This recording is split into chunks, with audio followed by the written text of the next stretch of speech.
आज का जो मेरा ये वीडियो रहेगा वो आपकी बहुत सारी कन्फ्यूज़न को दूर कर देगा। जो मेरे बंद कमरे का राज वो आज पूरी की पूरी बात मैं एक्सप्लेन कर दूंगी। फिर 10 जनवरी को सुबह मैंने कॉल किया था अंकुश स्वाति को और उन्होंने बताया कि हम अभी रवाना हो रहे हैं सचिन मनीषा के घर से। तो फिर मैंने उनसे नंबर लिया था अमित किट्टो का, तो मैंने अमित किट्टो को भी कॉल किया। अमित किट्टो और स्वाति और अंकुश दोनों ही उस दौरान सचिन मनीषा के घर थे, बट मैंने सचिन मनीषा को कॉल नहीं किया।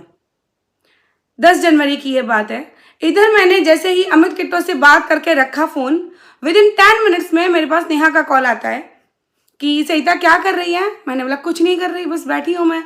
तो बोली तूने अभी तक सचिन को कॉल नहीं किया। मैंने बोला नहीं, मुझे सचिन को बुलाना ही नहीं है। तो बोला नहीं ऐसे मत कर, तू सचिन को फ़ोन कर। तो मैंने बोला तुझे किसने बताया। तो बोला तूने अमित किट्टो को अंकुश स्वाति को कर दिया, वो लोग सचिन को पूछ रहे हैं कि आपके पास कॉल नहीं आया। तो सचिन ने बोला हाँ आ जाएगा ऐसे करके। तो मैंने फिर उसको रिवाइंड करवाया कि नेहा मैंने तुझे ऑलरेडी बोल दिया है कि मुझे सचिन मनीषा से रिश्ता नहीं रखना, इसीलिए मैं उनके घर के फंक्शन में भी नहीं गई, तो फिर मैं उनको नहीं बुलाना है।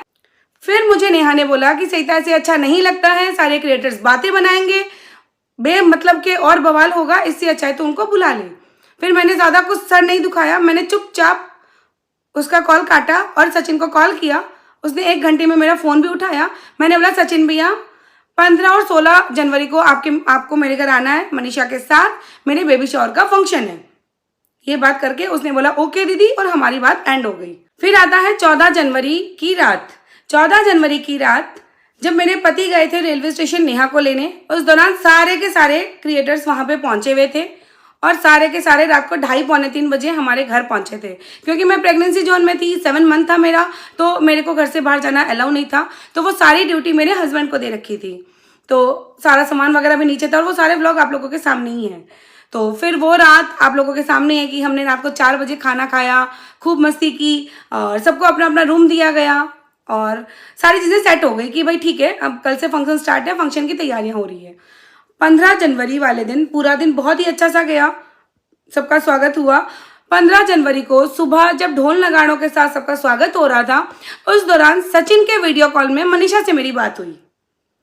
अब आपको कोई व्लॉग में दिख जाएगा, या तो मेरे व्लॉग में दिखेगा या सचिन के व्लॉग में ये पार्ट दिख जाएगा, मुझे पूरा पक्का याद नहीं है, बट मेरी मनीषा से वीडियो कॉल पे बात हुई थी। तो मैंने वीडियो कॉल पे मनीषा को बोला कि मनीषा तू क्यों नहीं आई, मैं तुझसे नाराज़ हूँ। उसने मुझे बोला दीदी प्रणाम। तो मैंने बोला मैं तेरा प्रणाम नहीं लूँगी, तू क्यों नहीं आई, मैं तुझसे नाराज़ हूँ। तो उसने कुछ नहीं बोला, हंस के टाल दी वो बात।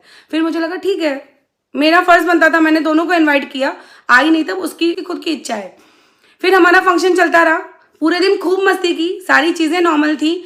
फिर शाम को खाटू श्याम बाबा का जागरण था, उसमें भी सारी चीज़ें खूब मस्ती की। और उस दिन रात को सब कोई सो गए अपने अपने टाइम पे, 3 साढ़े 3 बजे अराउंड हम सो गए थे। मैं और भी बहुत सारे क्रिएटर्स पहुंचे थे नेहा के रूम में। तो वहाँ पे ऑलरेडी नेहा, सचिन, नीतू, शबनम बातें कर ही रहे थे, तो हम सारे क्रिएटर वहीं पहुँच गए। और वो वीडियो आप लोगों के सामने है कि हमने बहुत सारी बातें की, बहुत सारे लोगों की तारीफ़ें की, बहुत सारे लोगों की मतलब खिंचाई भी की जो वहाँ पे मौजूद थे उनकी। नेहा, नीतू और शबनम को एक रूम दिया गया। शबनम और फौजी जीजू को एक, नीतू के हस्बैंड को और फौजी जीजू को एक रूम दिया गया। और जो नेहा का भाई था वो किसी और रूम में शिफ्ट था, मतलब ऐसे करके रूम थे। तो जिस रूम में नेहा, नीतू, शबनम थे, तो मैं तो सोची थी कि भाई अच्छा सा कंफर्टेबल है, दोस्त लोग हैं, मस्ती करेंगे। शबनम आके मुझे ये बोलती है, पर्टिकुलर आकांक्षा के सामने हम तीनों की ये बातें होती है, शबनम आके मुझे थोड़ा गुस्सा होती है मुझसे कि ये तूने इस बार अच्छा नहीं किया। तो मैं शॉक्ड, मैं बोली क्या हुआ। तो उसने बोला कि इस बार तुमने हमको नेहा के रूम में क्यों दिया। तो मुझे लगा कि भाई अच्छा ही तो हुआ, दोस्त लोग साथ में, हस्बैंड वाइफ तो हमेशा साथ रहते हैं, जब दोस्तों को रहने का मौका मिलता था और क्या चाहिए। तो बोले नहीं, रात को 3 बजे तक भी सचिन हमारे रूम में रहता है और सुबह को 8 बजे भी अगर हमको ड्रेस चेंज भी करना होता है तो भी हम सचिन को कुछ नहीं बोल सकते हैं। अगर हम सचिन को रूम से जाने के लिए बोलते हैं तो सचिन भी गुस्सा करता है और उसके साथ साथ नेहा भी गुस्सा करती है। तो ना तो हम रूम में कंफर्टेबल हैं, इवन हमारे पति भी रूम में नहीं आ रहे, लेकिन ये सचिन पूरा टाइम हमारे रूम में है। सिर्फ 2 घंटे के लिए सोने अपने रूम में जाता है, अदरवाइज पूरा टाइम हमारे रूम में रहता है। तो हम बिल्कुल भी कंफर्टेबल नहीं हैं। इवन फौजी जीजू भी बहुत ज़्यादा गुस्सा है। फौजी जीजू की तबीयत बिल्कुल भी ठीक नहीं थी, फिर भी वो मेरे रूम में नहीं आ सकते थे और मैं उनके रूम में कैसे जाती, क्योंकि नीतू के हस्बैंड थे।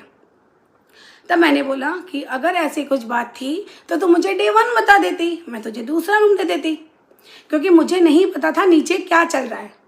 तो मुझे जैसे ही शबनम ने सारी बातें बोली ना, तो मेरा पारा थोड़ा ऊपर आ गया, क्योंकि उस दौरान वो 2 दिन में नेहा मेरे पास ऊपर आई ही नहीं। नेहा मेरे पास 5 मिनट के लिए भी बात करने ऊपर नहीं आई। अब आते हैं उस रूम की कहानी। बंद कमरे का जो राज है वो मैं बताती हूँ। पहले तो उस रूम में हम कौन कौन बैठे थे? सरिता, नेहा, नीतू, शबनम, आकांक्षा, स्वाति की बहन और स्वाति का बेटा। ये इतने ही लोग थे रूम में, कोई जेंट्स नहीं था रूम में। और मैं रूम में नेहा, नीतू और शबनम को ये बोल रही थी कि तुम तीनों को मेरे पास आने का 1 मिनट भी टाइम नहीं हुआ। 1 मिनट भी तुम तीनों को मेरे पास आए ही नहीं। तब तक बिना नॉक किए, सबसे पहली बात कि अगर लेडीज लोग रूम में बैठी हों तो कोई भी जेंट्स का ये फर्ज बनता है कि दरवाजा नॉक करके घुसे। तो जैसे ही सचिन आया ना, उस दौरान मुझे वो सारी बातें याद आ गई जो मुझे शबनम बोल रही थी। वो सारी बातें मेरे दिमाग में घूमने लगी कि नेहा को आए हुए 10 मिनट भी नहीं हुए, फिर सचिन आ गया। तो सचिन आया और सचिन ने मुझे ये बोला कि नेहा, मुझे कुछ नहीं बोला, नेहा दीदी आपकी दवाई, इधर ऐसे टर्न होके, नेहा दीदी आपकी दवाई। तो मैंने बोला मुझे दे दो, तो बोला नहीं। तो फिर मैंने बोला नहीं चाहिए दवाई। फिर बोला उसने मैं नेहा दीदी के लिए लाया हूँ दवाई, नेहा दीदी दवाई। ऐसे करके 1-2 बार हमारी बहस हुई। फिर मैंने उसके हाथ से छीना और उसको बोला कि निकलो मेरे रूम से। फिर सचिन को मैंने ये बोला और सचिन तुरंत ही निकल गया मेरे रूम से। फिर सारे दोस्तों ने मुझ पर गुस्सा भी किया, लेकिन मैंने उनको यही बोला क्या 10 मिनट भी हम हमारी बातें नहीं कर सकते? क्या 10 मिनट भी वो बिना आए नहीं रह सकता था? तो इस बात पे हम तीनों चारों पांचों की डिबेट भी हुई थी रूम में। फिर जेठू जी आए, जेठू जी ने पूछा क्या हुआ, तो मैंने ये सारी बातें बताई। तो जेठू जी ने भी मुझे यही बोला कि सरिता तुझे नहीं चिल्लाना चाहिए था। फिर जेठू जी गए और सचिन को सॉरी बोल के उसको लेके आए थे। तो ये है वो बंद कमरे का राज कि मनीषा को गलत मत बोलिए, क्योंकि मनीषा के खुद के साथ धोखा हुआ है। सचिन का बंद कमरे का राज आप लोग को पता चल गया कि बंद कमरे का राज क्या था। नेहा और सचिन का इसमें क्लियर बताया गया है कि बंद कमरे का राज क्या था। तो चलिए बाय बाय, गुड नाइट।